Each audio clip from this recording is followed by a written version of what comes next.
Welcome to CTV News Your Canada. It's Thursday, August 7th. We'll bring you profiles of fascinating Canadians and stories about your community. Thanks for watching. The artist formerly known as Machine Gun Kelly, now MGK, arrived at Square One Mall's newly opened Sunrise record store for a meet and greet.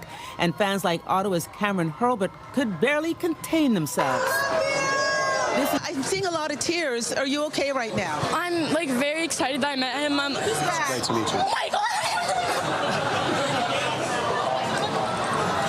This is the only in-store appearance in Canada, just days before the rapper, punk pop musician released his 7th album called Lost Americana. I'm kind of like a newer fan, but I love his music. He's like a big inspiration to me. So mind-blowing because he's one of the best artists around. He's one of the best people. Who else does this for their fans? Is this a future fan of MGK? Yes, it is. She's been listening to his music while she's been in the womb. It's a whirlwind publicity tour. He was in New York this morning, Mississauga this afternoon, and Toronto's Horseshoe Tavern tonight for a free concert. Then it's back home to Cleveland, where the city whose motto is progress and prosperity will celebrate MGK all weekend long. Lost Americana will be released on Friday. Andria Case, CTV News.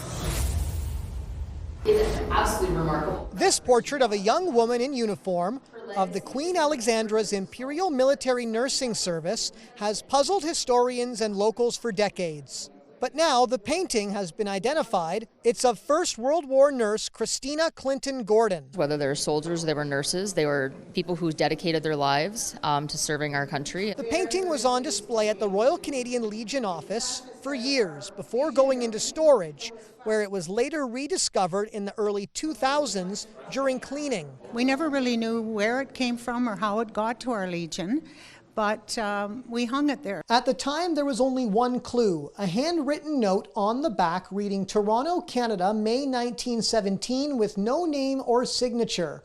After it was restored in Ottawa, an inquiry to the Canadian War Museum yielded no results. And then Carol Purdy, the curator here at the time, in 2008, recognized the uniform as being the same as in our collection, and then started to bring out pictures and started to compare the pictures to the picture of the nurse, and they look quite similar. Photos show Gordon served overseas in England and France, treating injured soldiers on the battlefield from 1916 to 1919. After the war, she moved to Callander and later married Reeve Ken Morrison. It's giving a voice and a name and a face to somebody who dedicated part of their life to serving our country overseas and to be able to give it a home. The Legion chose to donate the painting to the museum, where it will be displayed alongside Gordon's uniform and wartime photos, helping to tell the story of the local woman's contribution to the war effort. It's only natural it should return home. Ensuring that her service won't be forgotten.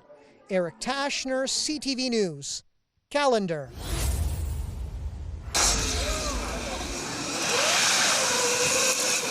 It's not quite Formula One. These are students at Technics Montréal, showcasing their projects to the next generation. We build race cars, basically. The experience showing kids what we do is great. We don't get that many opportunities to show off what we do. Hundreds of kids attending the school's summer camp, getting an up-close look at robots, space rockets, exoskeletons, and a race car. I like how they show us and explain us what they did and every little parts. It was really interesting. 7 different teams, each with a unique project. Our students that work on vehicles, technologies throughout the year, and they do competition around the world, and we present to the student camp. The judges here are a little bit easier to please. Competitions as judges, and they're not as appreciative of everything. The goal of this event is to inspire the next generation of engineers, and you need to look no further than the team captains themselves. A few of them actually took this camp when they were younger. It's a full circle moment for Jonathan Pratt, the team captain of Formule Polytechnique Montréal. He went to this camp when he was 10 years old. It's great to now be able to give back to a camp that meant a lot to me. The event has been a tradition at Polytechnique for over 3 decades. It's a really nice way to introduce yourself to engineering, whether it be electrical, software, architecture. Jack Richardson, CTV News. Rob McDonald is headed to Williamsport to umpire the Little League World Series. It is absolutely a dream come true. Let's have a great game, guys. The 35-year-old London math teacher was chosen as the only Canadian to work the tournament after years of evaluations at the provincial and national level. It's something I've been working towards since I was 11, 12 years old. When I got the letter, got the call, it was just, is this actually happening? The event, featuring 10 teams from the U.S. and 10 more internationally, is televised on TSN and ESPN and draws millions of viewers. The Little League is basically like pro ball on a small field. Like, I've been down there before just to watch, and some of these kids, the way they field the ball, the way they throw the ball, it's like watching the major leagues on a 60-foot field. This is only the second time getting to represent Canada. First time was a couple years ago at the Junior Little League World Series, but this is just on a magnified scale to that. Growing up in the Hamilton area, he follows a long family lineage of volunteer officials. It started with his grandfather in the late 1950s. His colleague recognizes his talent. He's good on both plate and bases, and he's in the right position at the right time and makes the calls correctly. A dedicated umpire, and has a very good passion for the game. He'll have his mom, dad, brothers, and other family members joining him in Williamsport, which is years in the making. It's finally going to happen. I'm going to get to go. Brent Lale, CTV News. 6, 7, 8. It's nearly showtime. The Fringe Festival is ready to pull back the curtain and showcase more than 200 productions next week. Tickets aren't more than $20, so you really can afford to take a risk on something creative, something fun, something you haven't tried before. Beyond the laughs and sounds inside the theater, people can experience the best of the arts outside too. We'll have live music every night. It's free. You don't need a ticket, but there's so much to see and do. Everyone is welcome, including some long-tailed rodents who snuck into the province. We are the last two rats in Alberta, and we decide one day that we need to take the province of Alberta to court. Organizers say the cost of putting on the festival increases every year. They're looking to double their monthly donors to keep up. We want to get over 1,000 monthly donors joining the movement so that we can ensure we're here for many generations to come. 35 porta potties were adopted last year for $250 each. They will display names chosen by the donors. One of the festival's sponsors, Sea Change, has brewed up a way to help with donations. Proceeds from each can will go to the festival. The Fringe Beer Tent Blonde Ale is just incredible, and it's going to be sold all summer long, not just during the festival, and that's really special. While thousands of visitors will enjoy the shows, the actors are also excited to be part of the audience. It's so fun seeing how out there art is and how so many different types of things are being put on throughout the Fringe. Yeah, we get to make things that we wouldn't get to do anywhere else, and we just get to try new things, and everybody supports each other, and this is my favorite time of year, better than Christmas. The 11-day festival begins next Thursday. Miriam Valdez-Carletti, CTV News, Edmonton.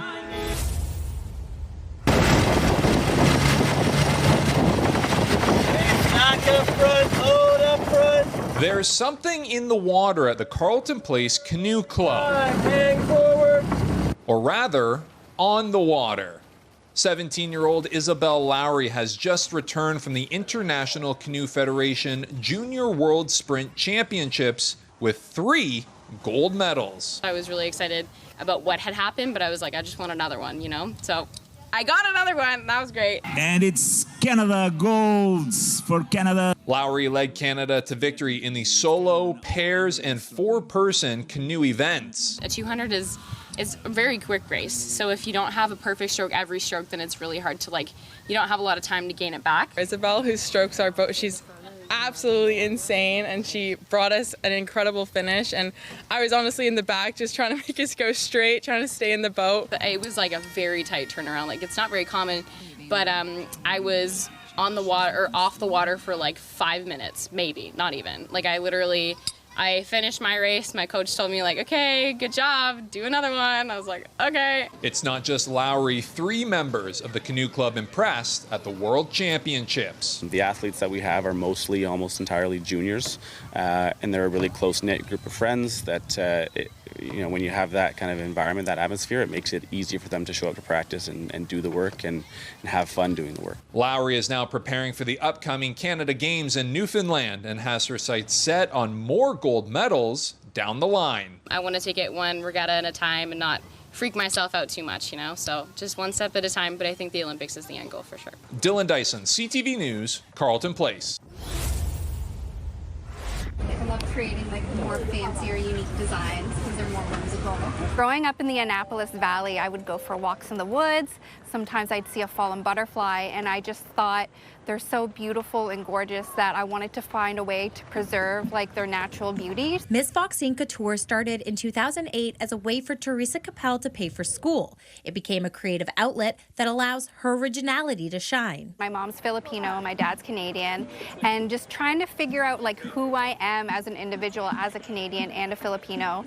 It's important for me to preserve my heritage and incorporate that throughout my work. Everything is so easy to sell because I really believe in her and all of her work, and I've been able to see her progress to where she is now, and it's very inspiring. From the pearls sourced in the Philippines to the popular butterflies from Canada. I started reaching out to different sanctuaries and conservatories across Canada, trying to find ways to preserve their beauty and really letting them know that it's something I wanted to be able to pass on since their delicate lifespan is only about 1 to 2 weeks. Though Trump's tariffs caused initial problems, Miss Foxine pivoted and now sources even more locally, something that customers really appreciate these days. I've been finding it weirdly a little bit better than past years. I'm just finding tourists are really wanting to support small businesses, even Americans, even though it's not an American-made product. And they were happy to buy local and not just from big stores when they come here. It was nice that everybody's kind of getting on board with trying to support Canada. Especially given the environmentally friendly concept. They love that things are sustainable and ethically sourced, like the butterfly wings and the pearls, so nothing is harmed in the making of the jewelry,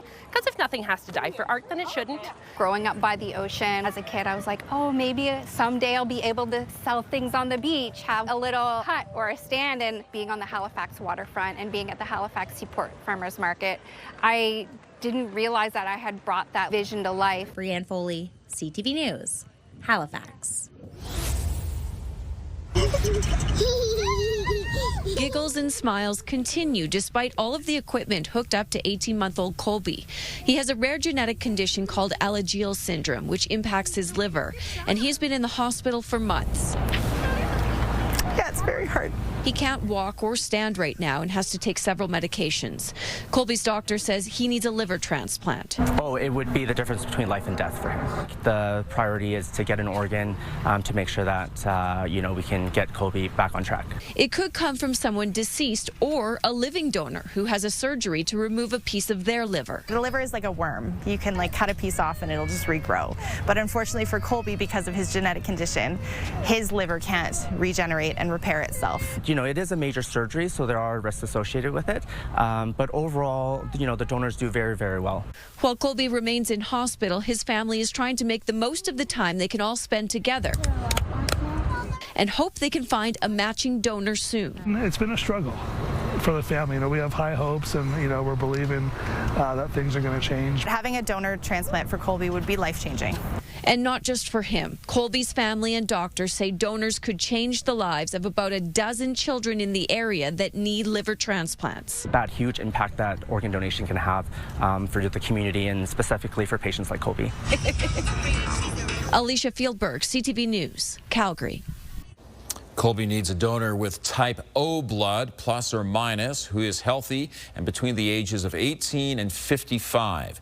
Anyone considering registering as a donor can contact Living Donor Services at 780-407-8698. The name of the charity hockey spectacle may have changed over the years, but the annual fundraiser that's known as the Barn Burner has helped dozens of charities and thousands of people across Simcoe County. People are incredibly gracious with their dollars. They're incredibly gracious with their time and efforts. Tonight's Barn Burner features some of the biggest names in the NHL and PWHL. Toronto Maple Leaf John Tavares is back, lending his support to the game. That will also assist the RVH Foundation and its efforts to upgrade and improve its NIC unit. The unit has received more than $120,000 in Barn Burner donations since 2022. We see for births at RVH, we have over 2,100 births a year, and there's a percentage of that need the services of our neonatal intensive care unit.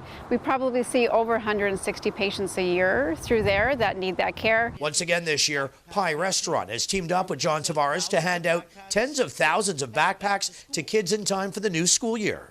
To make sure kids have that backpack on their back, ready for school, ready to be successful, all of the tools they need to succeed. It's a huge year for Pie Education, and we're incredibly proud of that. I think people underestimate how much, events like this can do to the community. This also builds this kind of commitment to the local charities. All right, back live ringside here at Sadlin Arena. Again, the puck drops tonight around 7 o'clock, Sarah. NHL stars will be joined by stars from the PWHL and, of course, OHL hockey players taking part as well. And get this, Toronto Maple Leaf John Tavares will be joining me right here on the bench in a couple of minutes, so make sure you stick around for that. That's coming up a little later in the show. Reporting live at the rink, I'm Rob Cooper. Sarah, let's go back to you live in the newsroom. I'm a PhD student. Chloe Canning has been part of the class that originally came up with this edible shelter belt project in 2019, an assignment aimed at making a difference. Having that opportunity to be creative, students take that on and they take it head on, and they do crazy things that you would never think, you could do. She now helps teach the Sustainability in Action class, which provides volunteers to keep this garden growing.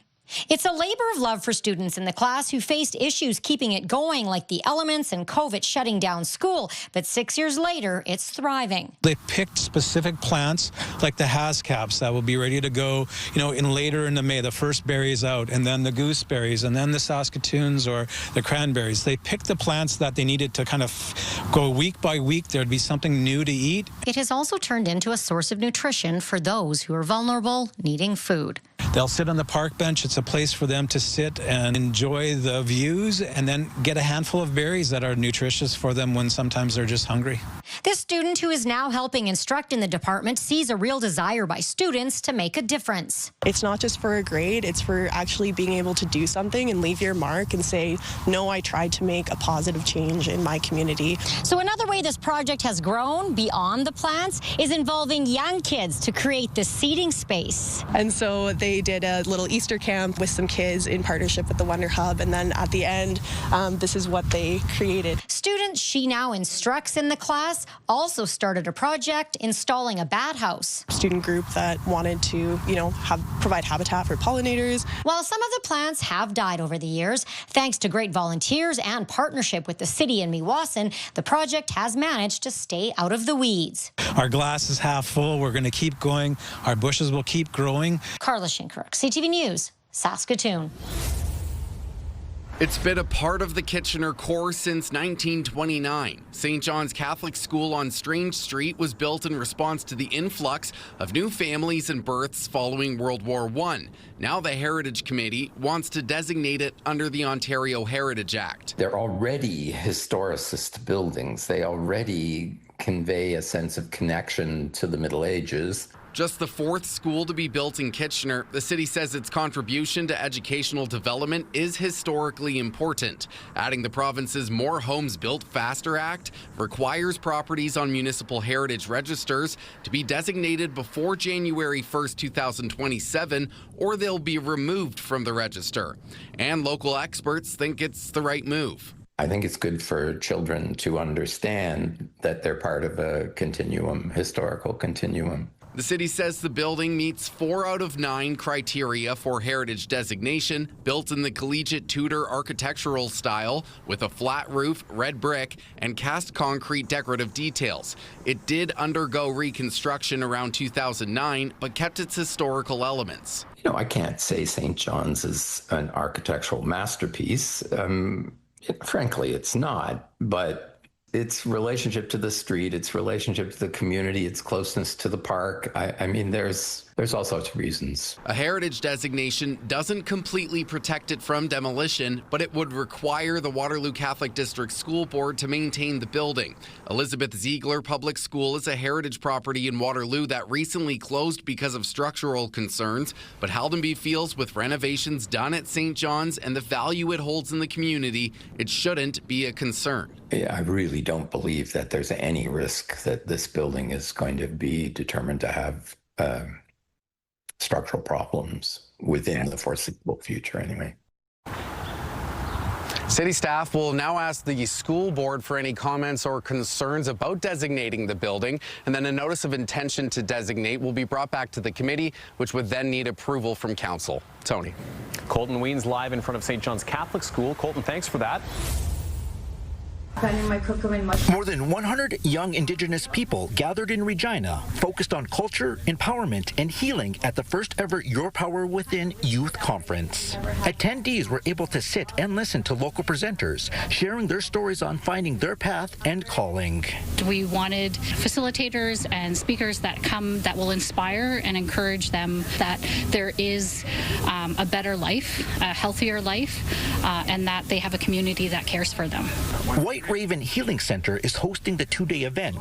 The center is a place focused on holistic mental health and wellness programming. Mitchell Soiwashde from White Raven Healing Center says this generation of teenagers are unique as they had to deal with a world pandemic. But now that we're kind of doing that turning point, the idea is to provide some sort of normal, I guess, life pre-COVID, but also understanding that anything and everything of their opinions and values and issues are important to us. The youth who attended are from one of the 11 nations that make up the Foul Hills Qu'Appelle Tribal Council.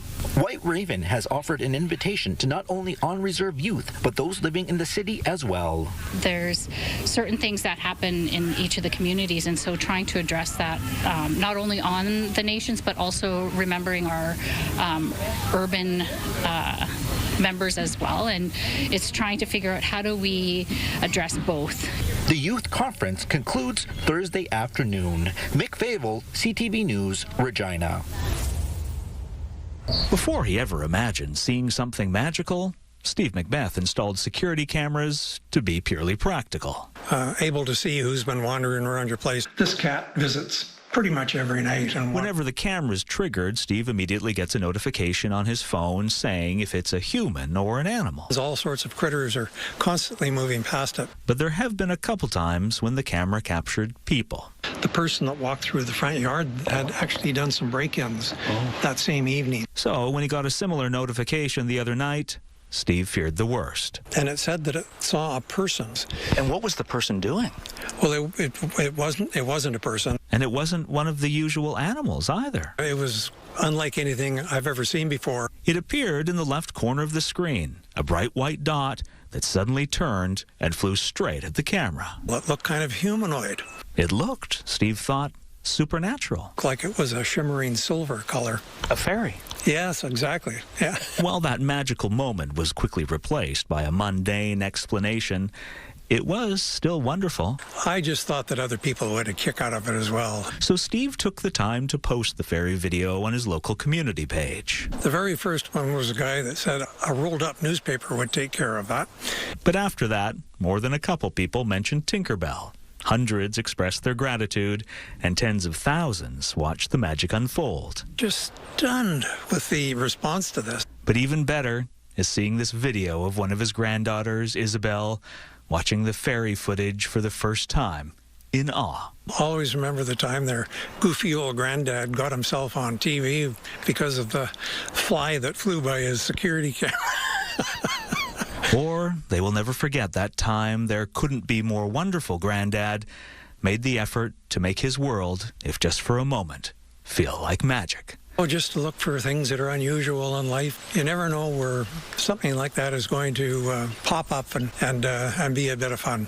Adam Sawatsky, CTV News, Esquimalt.